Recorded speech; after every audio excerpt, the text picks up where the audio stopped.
तनी अब घरवा होत भोर हरिया जान जैसे ससुरवा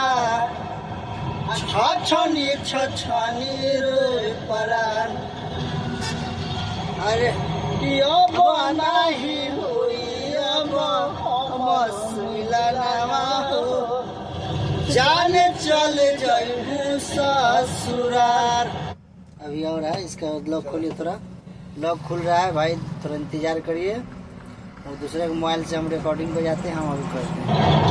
के करी बाबू सोना के घूम के बोलाई कि दुविधा में पड़ल बानी, अरे दुविधा में पड़ल बानी कि समझाई होते भोर हरिया जब ससुरार अरे छछनी रोए अरे छछनी रोए बैठी हम घरवा जान चल जइबू ससुरार के पूछी हवा सुनी के खबरिया ससुर से मिले खबर हुए जान अरे छछनी रोए भाई हम घरवा जान चल जइबू